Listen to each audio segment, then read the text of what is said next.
Zee 24 तास एक पाऊल पुढे।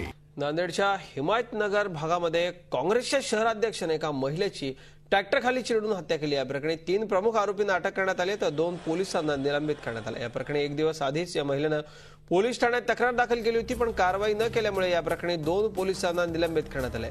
निर्मलाबाई हणवते असे या मृत महिलेचे नाव आहे। रेशनिंगचे दुकान भाड्याच्या जागेत चालवण्याच्या वादातून खून झाल्याचं सांगण्यात येते।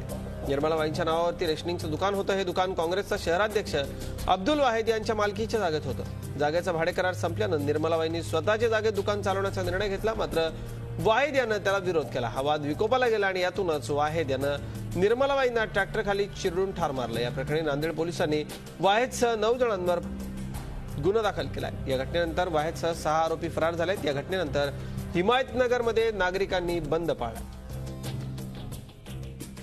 अत्यंत हृदयद्रावक अशी ही घटना आहे। या महिलेनं माझ्या जीवाला धोका आहे, हे आरोपी मला मारण्याची धमकी देतात अशा पद्धतीची तक्रार 1 दिवस आधीच पोलीस ठाण्यामध्ये दाखल केली होती, मात्र पोलिसांनी कुठलीच कारवाई केली नाही आणि तक्रार दाखल केल्याच्या दुसऱ्याच दिवशी आरोपीनं या महिलेला ट्रक खाली चिरडून ठार केलं। झी 24 तास एक पाऊल पुढे।